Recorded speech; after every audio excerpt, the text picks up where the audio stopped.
podcast Les Petites Transmissions, le podcast à destination des professionnels et des familles. Je m'appelle Lika Sahar, je suis formatrice petite enfance et avec les crèches et écoles Montessori Les Petites Canailles, nous vous proposons des épisodes qui abordent en toute transparence les sujets du quotidien de nos métiers.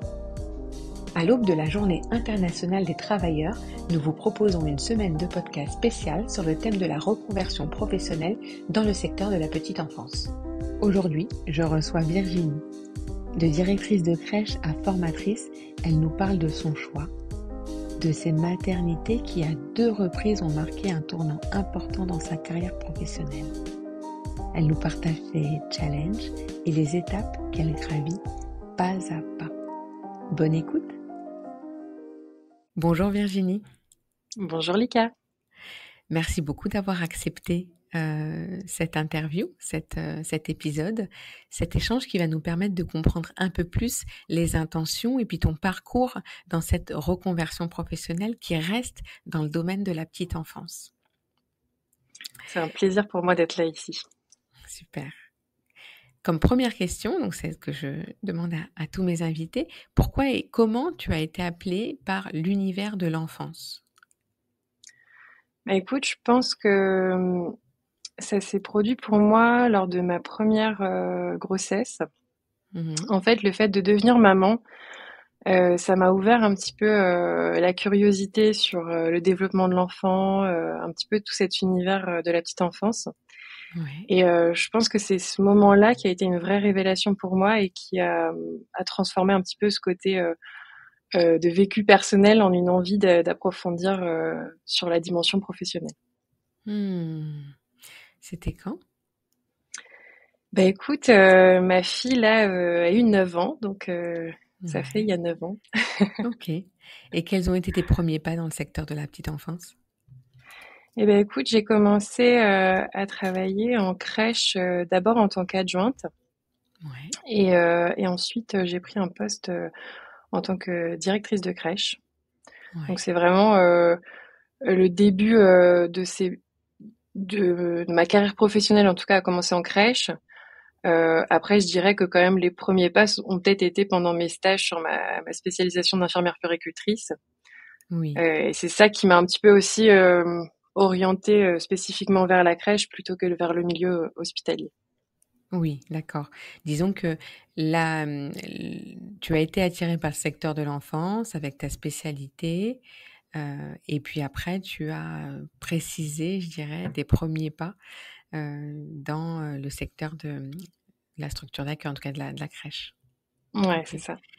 Est-ce que tu peux nous parler un petit peu de ton parcours du coup en crèche, comment ça s'est passé et peut-être enchaîner avec ce qui a déclenché ta décision de réorienter ta direction professionnelle ?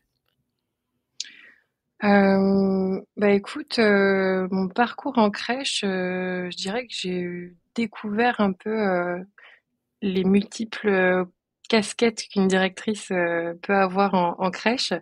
Donc ça a été beaucoup d'apprentissage, j'ai envie de dire, et j'ai pu observer, apprendre beaucoup de choses. Donc j'étais très contente de cette expérience-là. Et C'est je quoi pense qui que te ce qui plaisait le plus ? Excuse-moi, je te coupe. non, pas de souci. Ce qui me plaisait le plus, je pense que c'était la possibilité d'explorer différentes dimensions de l'accompagnement, que ce soit à la fois celui des parents, mais aussi des professionnels, et tout ça au service de l'enfant. Donc je pense que c'est cette opportunité d'avoir différentes manières d'approcher l'accompagnement de l'enfant. Oui, ok.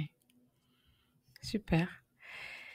Qu'est-ce qui a déclenché alors ta prise de Et décision ? du coup, ce qui a fait un petit peu le déclic dans le changement, je dirais que c'est encore une fois le passage sur ma deuxième grossesse. Vraiment, ça a été des gros changements dans ma vie. Et, euh, et je pense que ça m'a ouvert aussi les yeux sur le fait qu'il y avait encore des choses à faire dans l'accompagnement, la parentalité, dans le secteur de la petite enfance, qu'il y avait encore beaucoup d'aspects à explorer. Et donc, je pense que c'est ça qui a fait que j'ai envie d'aller au-delà et de peut-être construire quelque chose qui me ressemble davantage et dans lequel je peux aussi mettre en application toutes mes valeurs et cette curiosité qui m'anime. Et puis aussi le côté un peu création. J'aime beaucoup créer des nouvelles Hmm, choses, donc je m'y retrouve bien aujourd'hui. ok. Comment tu as choisi ce que tu voulais faire? Enfin, spécifiquement ce que tu voulais faire. Euh, comment tu as fait ce choix? Parce que finalement, tu pouvais te réorienter pour toutes les choses que tu recherchais. Ça aurait pu être tout plein de métiers, tout plein de, de, de postures, de statuts, tu vois.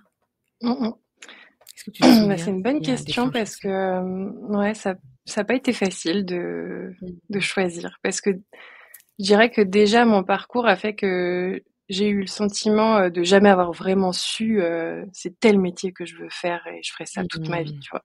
Mhm. C'est plutôt un parcours où j'ai expérimenté. Je pense que Mhm. l'expérimentation, c'est un truc qui me parle beaucoup.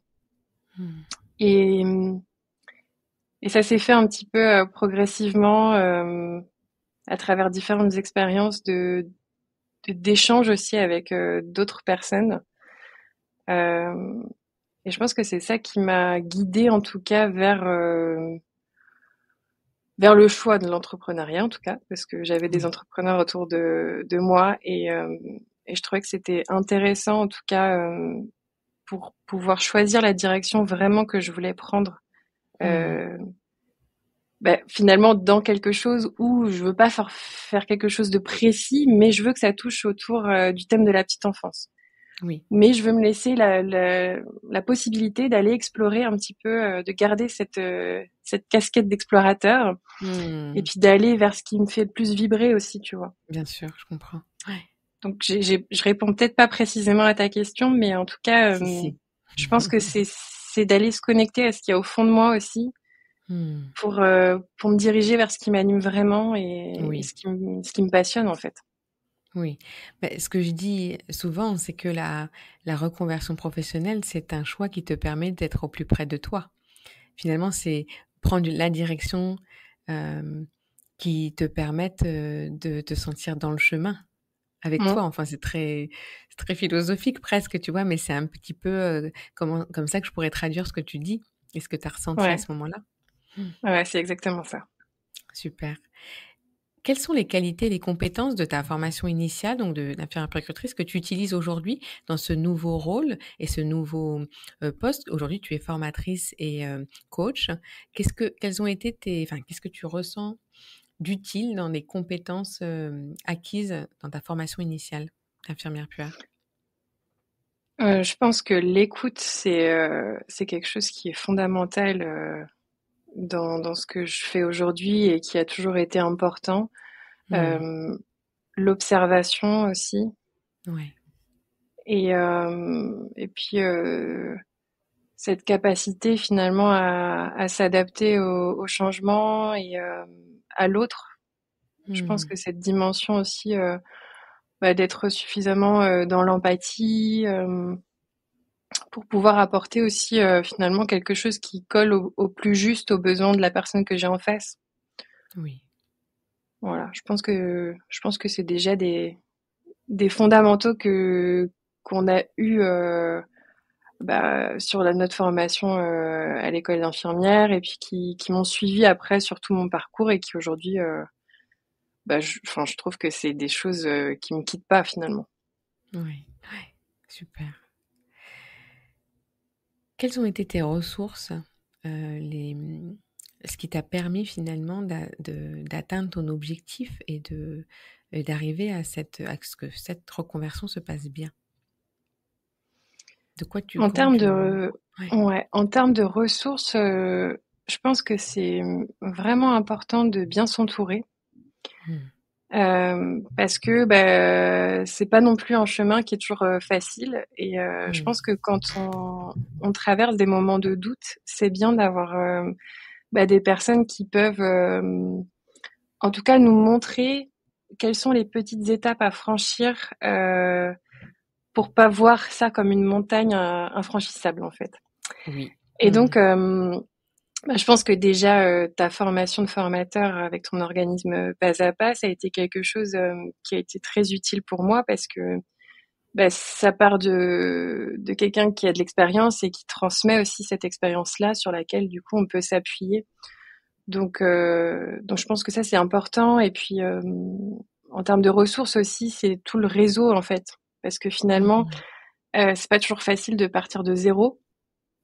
Donc ça ouvre aussi un réseau, à pouvoir faire un petit peu appel au bouche à oreille. Et je trouve que ça c'est encourageant parce que finalement ça donne des premiers retours positifs et qui te donne peut-être aussi ensuite l'énergie de te dire ça vaut la peine de parfois franchir ces moments pas faciles pour derrière voir les résultats que ça peut apporter, quoi. Ouais. Super. Est-ce que tu peux nous raconter une anecdote, un moment qui a renforcé ta conviction que tu étais au bon endroit? Je sais pas si j'ai une anecdote précise, mais je pense que c'est à chaque fois qu'on me dit oh là là, mais il devrait y avoir plus de monde qui aborde ces sujets-là autour de la petite enfance. C'est vraiment chouette ce que vous faites. Et alors que moi, je me dis, mais j'ai l'impression de voir que ça puisque je suis dedans. Oui. Et quand on me dit ça, je me dis non, mais ouais, en fait, là, je pense que je suis à la bonne place. Mais oui, c'est vrai. C'est vrai que nous, on est complètement biaisés parce qu'on vit dans un Mm, microcosme où on a l'impression que, même parfois, j'ai l'impression de radoter. Moi, tu sais, ça fait 10 ans que je fais ça. Certes, j'évolue, mais quand même, le fond de mon message, de ma mission, en tout cas, je la vois toujours au même endroit. Et à chaque fois, tu as raison que on me dit, oh, mais si j'avais su ça avant, ou alors, oh là là, mais c'est génial, mais, oh, ah, mais là, je vais changer. Je me dis, waouh, faut pas que je m'arrête parce que, en fait, j'ai pas le temps d'une vie de voir toute la terre. ouais, non, mais c'est C'est ça, ça. c'est exactement ça. Super. Ok, si tu devais donner un conseil à celles et ceux qui souhaitent peut-être entreprendre une reconversion, mais qui n'osent pas passer le pas, quel serait-il? Un conseil. Mm. Je Ou pense deux, ou que trois. bon, ça va, t'es sympa. Je pense que tu as bien choisi le nom de ton organisme parce que d'y aller pas à pas, je trouve que c'est vraiment le conseil qui est le plus utile à mon sens parce que on peut se bloquer de se dire waouh, mais il y a tout ça à faire. Enfin, je suis pas Une capable, je vais pas y montagne. arriver. Mm, Une mm, montagne. mm, Et je pense que de découper, finalement par petites étapes, donc ces petits pas-là, c'est quoi le plus petit pas que je peux faire pour mm, avancer mm, vers le mm. sommet, quoi. Ouais, Et je ouais. pense que si je devais m'arrêter à un conseil, ce serait celui-là. Et je pense que c'est un des conseils qui m'est le plus utile et que je me répète encore aujourd'hui quotidiennement. Mm, t'as raison. Et Et peut-être d'arrêter aussi de voir, oui, je finis d'avoir, après. ouais, d'avoir confiance en soi et croire en ce qu'on fait. Oui, ouais. Et si Voilà. je peux me permettre, finalement joindre un peu les 2, c'est avoir Mhm. confiance au fait qu'il est question de chemin plutôt que de point d'arrivée. Mm. Parce que quand on a l'impression que c'est un objectif à atteindre absolument, on voudrait avoir des ailes pour voler et y arriver. Mais quand on a confiance au fait que c'est plutôt une question de chemin et d'ancrage dans chacun des pas, tu vois, Mm. comme tu dis bien, eh ben oui, c'est en fait tes 2 conseils sont presque à amener en un seul, quoi. C'est confiance au chemin, C'est quoi. ça. Ouais. Mmh. Super. Et ça, c'est un truc qu'il faut enfin, que, en tout cas, moi, je me répète presque quotidiennement parce que parfois, Ouais, je sens que je m'oublie et c'est important, en fait, d'y ouais, revenir. Et, ouais. et puis aussi de pas se dire, oh là là, oui, mais elle a réussi, lui, il a réussi, Mmh. mais c'est parce que, Mmh. en fait, non, on a tous des difficultés à des moments. Complètement. C'est facile pour Mmh. personne Mmh. et c'est ça, c'est pour ça qu'il faut croire en ce chemin-là, quoi. Ouais, super. Merci beaucoup Virginie. On va rester sur ces mots-là pour ce bel échange. Je te remercie beaucoup. Je te souhaite plein de belles réussites et sache que je me sens honorée de t'accompagner dans ton parcours de reconversion. Je te dis à très bientôt. Merci beaucoup, Lika, à bientôt. J'espère que cet épisode vous a plu. Cet échange fait partie d'une série spéciale reconversion professionnelle et si le format vous plaît, je vous encourage à écouter les autres épisodes tout autant étonnants que passionnants. Retrouvez-nous sur les réseaux sociaux pour échanger et je me ferai un plaisir de répondre à vos questions. Pour aider à notre visibilité, partagez au maximum vos épisodes préférés autour de vous. Mettez-nous 5 étoiles et mieux, un petit commentaire sur votre plateforme d'écoute préférée. À bientôt pour de nouvelles petites transmissions.